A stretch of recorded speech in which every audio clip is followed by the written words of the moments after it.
Hey everyone, it's Jordan back at it again with another review. If you noticed, I'm in a new space. Me and my wife have moved offices as we prepare for the birth of our first child in the next couple of weeks.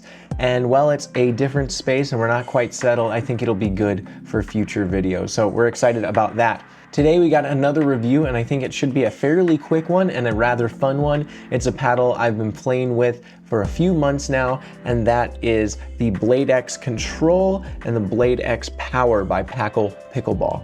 If you haven't heard of Pakle, I don't blame you. I hadn't heard of them myself until they had contacted me asking if I was interested in reviewing a couple of their paddles. Now, Pakle is not my favorite name on the market, and I think it might be a little too similar to the Pickle, P-K-O-L-L, I think is what it is, and then the Pickle with no I, other brands that are making paddles. So they might need to do something to differentiate themselves from those as far as name goes, but I do think that they make a pretty interesting paddle. So we're gonna do these paddles in the same video, but we will do them one at a time, and we'll start with the Blade X Control 16 millimeter. On screen are some of the stats about this paddle, and really none of them should blow you away.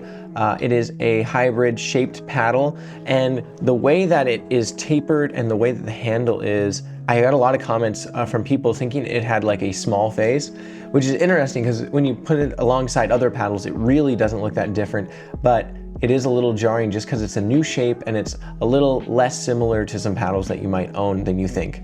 Mine came in at a weight of 8.3 ounces, which is a little bit heavy to be honest, but it was still a paddle I enjoyed playing with all the same. Another thing I want to mention about Pakle is they do a pretty good job with their unboxing experience. In the box with the Blade X, I received a card thanking me for my purchase, as well as a little bag that had an overgrip and some lead weight and a microfiber cloth for cleaning the face. So it's nice to have those accessories available from the beginning when you buy a paddle, so you can kind of experiment, make it your own, and also know some ways that you can mod a paddle to make the experience a little better for you. It also comes with a paddle cover, which is always great to see. Now, I don't have a ton to say about the Blade X Control, honestly. If you look at it, it looks a little familiar to another paddle you might know by 6-0, and honestly, it plays very similar as well. For playstyle, it played pretty good. It had a pretty good, solid feeling. It had a little high swing weight and a little high weight for my taste, but really did feel solid as a control paddle. And when I say control paddle, I mean control paddle for sure. The Kevlar definitely gives you more dwell time when you're making contact with the ball. It makes your shots pretty predictable, and it had pretty great spin, honestly. The power was nothing to write home about, but it wasn't terrible. You still had enough that you could put away shots when needed, and it was there when you wanted to do some drives. If I was to put it at a scale of 1 to 10, which I try to do less and less, I would probably rank it at around a 6.5 for power. Now the question is, who is this paddle for? And really I think it's for anyone who likes to play with a control paddle that is in that hybrid shape. It really does a good job at being that. It's obviously not going to be as steady as something like the Apollo by Spartus, but it does play very similar to the Ruby and has a lot of those same attributes that I like about that paddle. When I played with it, I felt that my thirds were really good and really predictable. I felt that spin was easy to generate, and I felt that I didn't have a hard time getting back into points when I fell behind. I think this paddle is pretty great for a lot of people, and for a couple of different reasons. The first reason, honestly, is that it's pretty familiar. This paddle isn't going to do anything drastically different, and I don't think that's a bad thing. Although it plays very similar to the Ruby before it, it does have a 5.5-inch handle, and I found that using two-handed use of the paddle was a lot easier and a lot more natural. I let a few other people use it, and they, for the most part, agreed with that statement. It plays very similar to most hybrid Kevlar paddles, but having the extra handle and getting a little extra length was a welcome benefit. So where the Blade X Control is very familiar and very predictable, we move on to the dark horse of the Blade X lineup, the Blade X Power.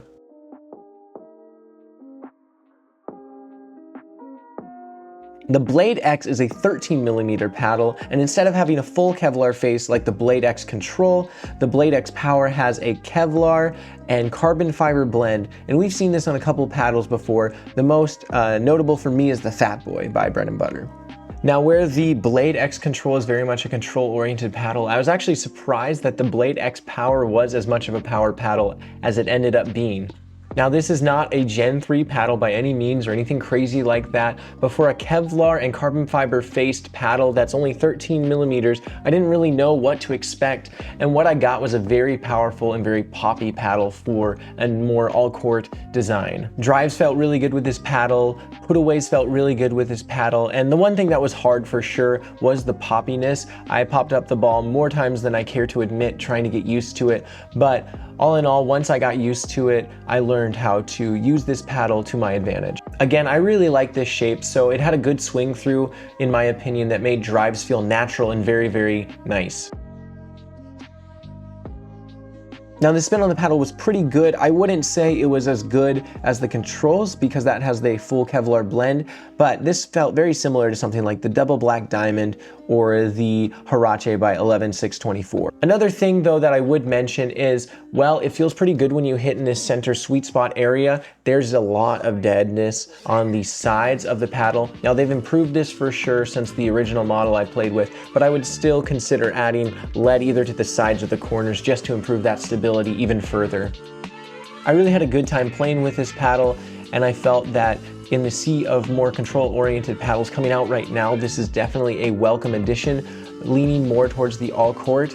I would say this plays definitely in that range and might have a slight leaning towards power. That's not to say that this doesn't have similar dwell time and feeling as the other Blade X or any Kevlar paddle for that matter, but it is definitely a lot more poppy and a little more hard to control in those moments. Who would I say this paddle is for? Well, really, I think it's for someone who wants an all-court paddle, is trying to figure out what exactly they need, and might need a little bit of power compensation as well. I think that this one isn't necessarily for as many people as the Blade X Control is for, but I really enjoyed playing with it and I had a good time.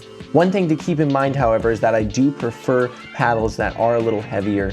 So if you are someone who likes lighter paddles, I don't know if either of these will necessarily be for you. The last thing I want to cover is value of these paddles, and this is where it actually becomes pretty interesting. These paddles both start at $139.99, but with my code JORDANIRWIN, you can actually get these down to $119 in total cost. So at $119, I actually think that's a pretty good value for both of these. I think the Blade X Power really sets itself apart by being kind of an interesting, different version of a power paddle that you've never seen before. And I think the Blade X Control, while being very familiar, does enough to separate itself, especially with just the use of a long handle, from other competition like the Ruby, and it also comes in at a much lower and more affordable cost. Again, if you are interested in either of these paddles, you can purchase these on Pakle's website. I'll have a link below for both of them, and you can use the code JORDANIRWIN to get that $21 off of each. Pakle has also offered a giveaway for this paddle, and to be entered into this giveaway, all you need to do is like and comment on the video, as well as subscribe to the channel and fill out the Google form in the description. Now, this Google form fill out is only so that we can contact the winner of this, and your email is not saved in any way, and it's not connected to YouTube in any way as well. I'd like to thank Pakle for this. I think it'll be a fun giveaway and a good way to connect one of you with a paddle that you're really gonna like. This has been a fun one again. Pakle's been a great company to work with, and it's been nice to have a little longer time to get my thoughts really settled in for a paddle review. I'm excited for what's to come. We have more paddles on the way, and I'm really excited to listen to all your engagement in the chat below. God bless, have a good one.